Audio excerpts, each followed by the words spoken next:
Hello friends, मैं doctor Shivalkar, आपका health fitness and education guider. आज मैं बेहद और बहुत ही इम्पॉर्टेंट टॉपिक इम्यूनिटी के बारे में चर्चा करने जा रहा हूँ। How to measure, how to score your immunity and how to increase your immunity without medicine and without drugs. क्योंकि हमने कोविड का इरा देखा है, इम्यूनिटी का इम्पोर्टेंस जाना है उस समय, और हम लोग तरीके से दवा खाते थे अपने इम्यूनिटी को बढ़ाने के लिए, कभी ये दवा कभी वो दवा। आज मैं आपको विदाउट मेडिसिन आप अपने इम्यूनिटी को कैसे बढ़ा सकते हैं उस पर आज मैं चर्चा करने जा रहा हूँ। अगर आप हेल्थ रिलेटेड 360 डिग्री का नॉलेज चाहते हैं और अगर आप सब्सक्राइब नहीं किए हैं तो सब्सक्राइब कर लीजिए, बेल आइकन दबा लीजिए ताकि आपको हमारे नेक्स्ट वीडियो का नोटिफिकेशन मिल सके। चलिए इस टॉपिक को मैं स्टार्ट करता हूँ।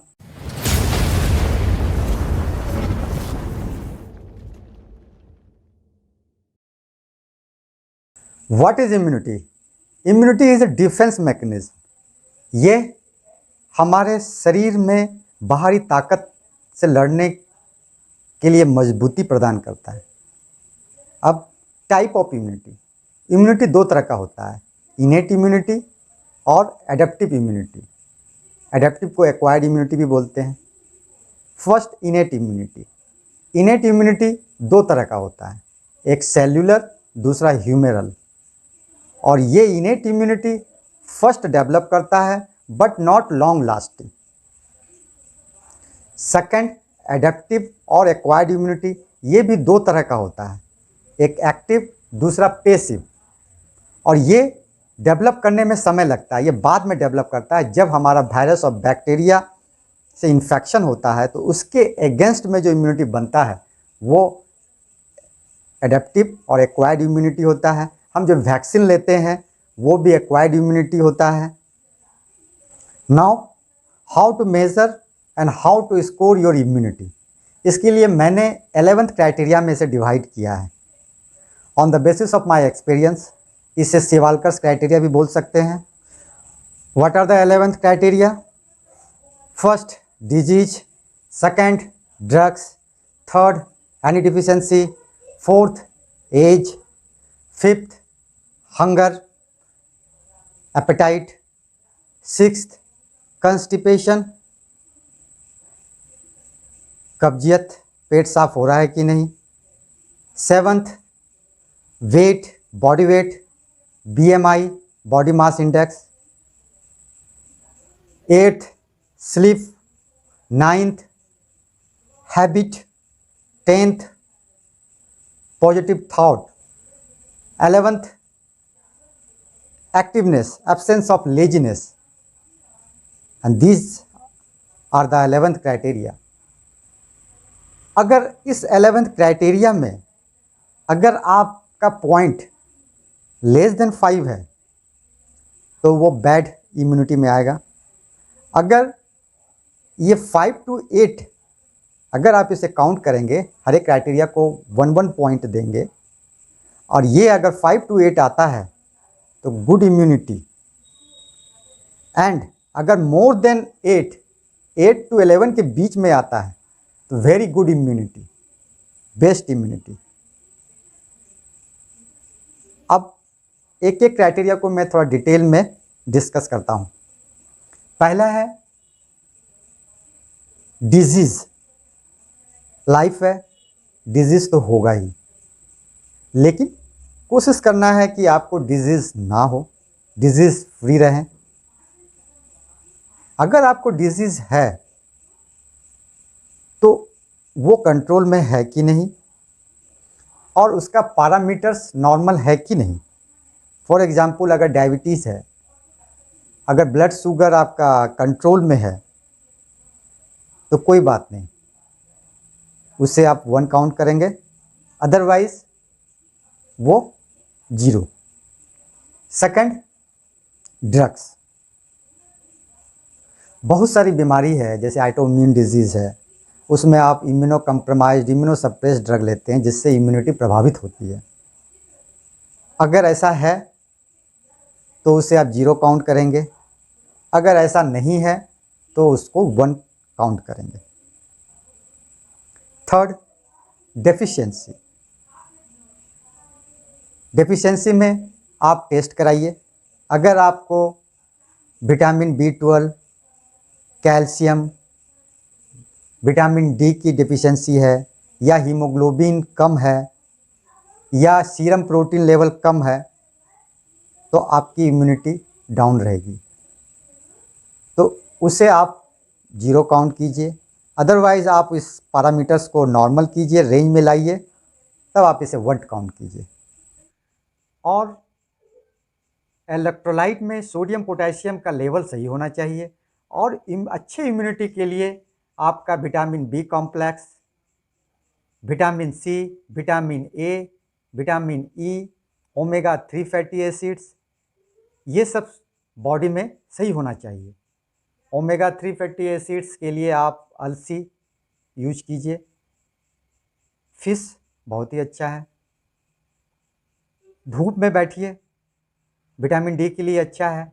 विटामिन सी के लिए साइट्रस फ्रूट्स, ऑरेंज वगैरह खाइए। सीजनल फ्रूट्स लीजिए। आयरन के लिए डेट्स लीजिए, ड्राई फ्रूट्स लीजिए, अखरोट, ओमेगा 3 फैटी एसिड्स बॉडी में मेंटेन रहे। फ्रूट्स का ज़्यादा सेवन कीजिए। जिंक स्प्राउट्स में अच्छा मिलता है, जिंक भी इम्यूनिटी के लिए बहुत ही अच्छा है। वेजिटेबल्स, फ्रूट्स का ज़्यादा सेवन कीजिए। Fourth, as. एज मैंने 10 to 60 ईयर्स रखा है। अगर आपका एज 10 to 60 ईयर्स में है तो आप 1 काउंट कीजिए। अदरवाइज़ आप इसे 0 रखिए। लेकिन आपका एज अगर मोर देन 60 है तो आप इसे 1 भी काउंट कर सकते हैं। कैसे? एज 2 तरह का होता है, एक क्रोनोलॉजिकल एज, दूसरा बायोलॉजिकल एज। क्रोनोलॉजिकल एज क्या है? जो आप बाय बर्थ जो है काउंट करते हैं। तो आप बाय बर्थ जब काउंट करते हैं तो अभी आपका एज क्या है, वो क्रोनोलॉजिकल एज है। सेकंड है बायोलॉजिकल एज। बायोलॉजिकल एज क्या है? वो आपके ऊपर डिपेंड करता है। सपोज कीजिए बहुत सारे लोग हैं जो 70 साल के भी हैं लेकिन लगते हैं कि वो 50 ईयर्स के। वो इतने एक्टिव हैं, वो अपने आप को इस तरह से मेंटेन किए हुए हैं। मैंने 10 to 60 क्यों रखा है? क्योंकि हमारा बिलो 10 बच्चे लोगों में क्या होता है कि हमारा एडेप्टिव एक्वायर्ड इम्यूनिटी कम रहता है। जैसे जैसे इसलिए बच्चे लोग ज़्यादा बीमार पड़ते हैं। जब उनको इन्फेक्शन होता है तो इम्यूनिटी उनकी बढ़ती है। और आफ्टर 60 हमारा इनेट इम्यूनिटी जो है कम होते जाता है। इसीलिए आप इस क्राइटेरिया में मैं बायोलॉजिकल एज को जो है ज़्यादा प्रेफर करता हूँ। क्योंकि कई लोग जो है 50 ईयर्स के भी रहते हैं तो जैसे लगता है कि उनका एज 70 ईयर्स का है। वो दौड़ नहीं पाते हैं, वो मोटे हो गए हैं, वो सेडेटिव हो गए हैं, सेडेंटरी लाइफ व्यतीत करते हैं। तो और कई लोग जो है 70 ईयर्स के होने के बावजूद भी वो 50 के हैं। वो काफ़ी तेज़ रहते हैं, काफ़ी फास्ट रहते हैं, स्लिम बॉडी रहता है उनका। और वो उनके साथ जो है 50 ईयर्स का एज भी अगर उनको वॉकिंग किया जाए, दौड़ा दिया जाए तो वो ज़्यादा एक्टिव महसूस करते हैं। तो इसमें बायोलॉजिकल एज का बहुत ज़्यादा इम्पोर्टेंस है। नेक्स्ट, बॉडी वेट और BMI। BMI, what is BMI? Body mass index. Body mass index आपको 18 to 24 के बीच में होना चाहिए। अगर आप 18 से कम हैं तो माल न्यूट्रिटेड रहेंगे। अगर आप 24 से ज़्यादा हैं तो आप ओवरवेट की श्रेणी में आएंगे। और बाद में और जैसे जैसे आपका BMI बढ़ेगा फिर आप ओबेसिटी के कैटेगरी में आ जाएंगे। तो 18 से 24, 18 to 24 is good for the immunity. अगर आप उस बीच में हैं तो आप 1 पॉइंट काउंट कीजिए, अदरवाइज वो 0 है। BMI कैसे काउंट करेंगे, कैसे कैलकुलेट करेंगे? What is BMI? Weight in kg by height in metre square. Means आपका वेट कितना है वो by divided by height in metre square. Height को आप मीटर में स्क्वायर करेंगे। जैसे कि 2 स्क्वायर का मतलब 2 into 2, 3 स्क्वायर का मतलब 3 into 3। तो मीन्स वेट नापेंगे कितना kg है, उसको हाइट को मीटर स्क्वायर में से आप डिवाइड करेंगे। और आप देखिए आप 18 to 24 के बीच में आते हैं कि नहीं। स्टार्ट कीजिए कैलकुलेट करना। Next, hunger. हंगर, अगर आपको हंगर में भी इंटेंस हंगर, तेज भूख लगना, अगर आपको तेज भूख लग रही है तो 1 रखिए, अदरवाइज इसे 0 मानिए। आप देखते होंगे कि अगर आप अनहैप्पी हैं, डिप्रेस्ड हैं तो भूख नहीं लगती है। और दूसरा, इंटेंस हंगर के लिए एटलीस्ट 6 आवर का गैप तो 2 मील के बीच में होना ही चाहिए। Next, constipation. रोज़ पेट साफ हो रहा है कि नहीं। अगर आपका रोज़ पेट साफ हो रहा है, सही से लैट्रिन हो रहा है, तो आप इसे 1 काउंट कीजिए, अदरवाइज इसे 0 रखिए, क्योंकि पेट ही सारी बीमारी का जड़ है। तो उसके लिए आप फाइबर डाइट लीजिए, बैलेंस डाइट लीजिए, ताकि आपका पेट हमेशा साफ रहे। Next is sleep. अगर आपको नींद अच्छी आ रही है, डीप स्लीप आती है, तो 1 काउंट कीजिए, अदरवाइज उसे 0 रखिए। एटलीस्ट 6 to 8 आवर्स आपको सोना ही चाहिए और अच्छी नींद आनी चाहिए। Next is habit. Good habit, bad habit. अगर आप बैड हैबिट में स्मोकिंग, अल्कोहल, गुटखा वगैरह नहीं खाते हैं, जर्दा वगैरह, तो आप 1 रखिए, अदरवाइज उसे 0 रखिए। कोशिश कीजिए गुड हैबिट बनाने के लिए। Next is thought. Positive thought और नेगेटिव थाउट। अगर आप पॉजिटिव थाउट आपका है, आप अगर खुश हैं, तो आप उसमें 1 काउंट कीजिए, अदरवाइज 0 रखिए। क्योंकि अगर आप खुश रहेंगे तो आपकी इम्यूनिटी अच्छी रहेगी। अगर आप दुखी रहेंगे, डिप्रेस्ड रहेंगे, तो इम्यूनिटी प्रभावित रहेगी। इसीलिए ओवर थिंकिंग मत कीजिए, मेडिटेशन कीजिए, B spiritual. Next, activeness, that is absence of laziness. अगर आप एक्टिव हैं तो आप 1 काउंट कीजिए, अगर आप लेजी हैं तो 0 काउंट कीजिए, क्योंकि जब आप एक्टिव रहते हैं तो मीन्स आपकी इम्यूनिटी अच्छी रहती है। Now, how to increase your immunity without medicine. First is food. Food is our best medicine. अगर हम in discipline way balance diet लेते हैं तो ये हमारे इम्यूनिटी को निश्चित ही बढ़ाएगा।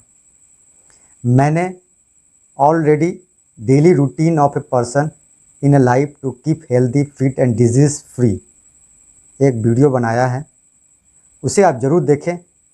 उसमें मैं डिटेल में फूड हैबिट के बारे में डिस्कस किया हूँ।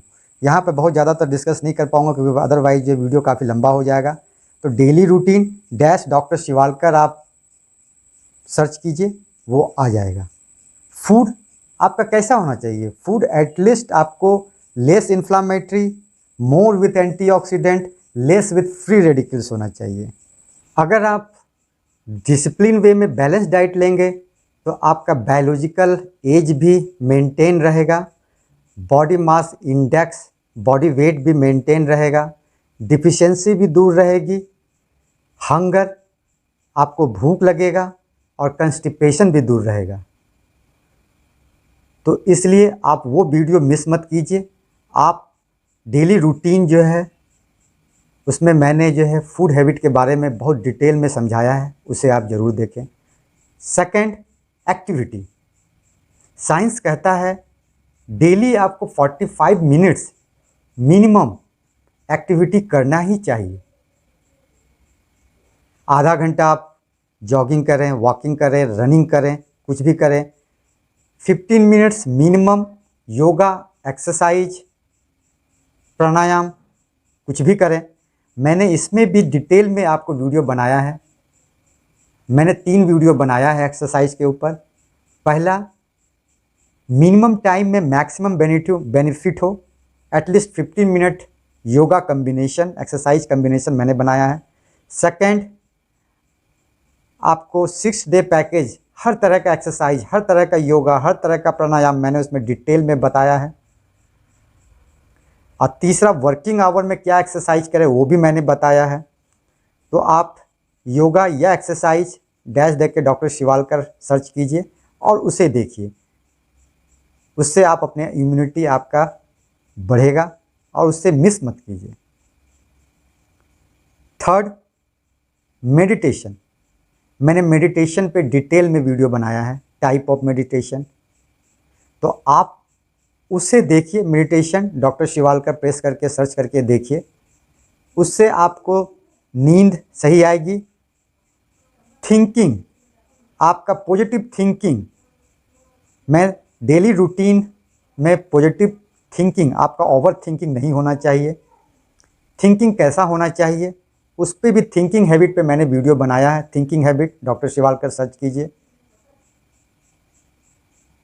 Meditation, then daily routine of a person in a life to keep healthy and fit and disease free, वो वाला वीडियो आप जरूर देखें। Daily routine doctor Shivalkar press कीजिए। तो आप इस तरह से देखेंगे, दो चीज़ बहुत इंपॉर्टेंट है आपको इम्यूनिटी बढ़ाने के लिए विदाउट मेडिसिन।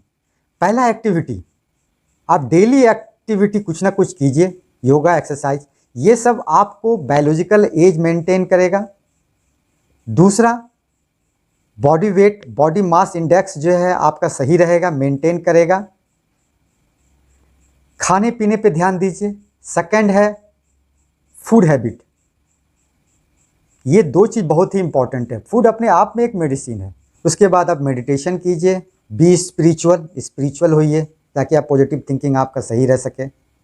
अगर आप सब्सक्राइब नहीं किए हैं तो सब्सक्राइब कर लीजिए, बेल आइकन दबा लीजिए, ताकि आपको नेक्स्ट वीडियो का नोटिफिकेशन मिल सके। लाइक कीजिए, शेयर कीजिए, ताकि दूसरों को इसका फ़ायदा मिल सके और आप इस हेल्थ अवेयरनेस प्रोग्राम के पुण्य के भागी बने। छोटों को प्यार, बड़ों को प्रणाम। Be healthy, be happy. नमस्कार।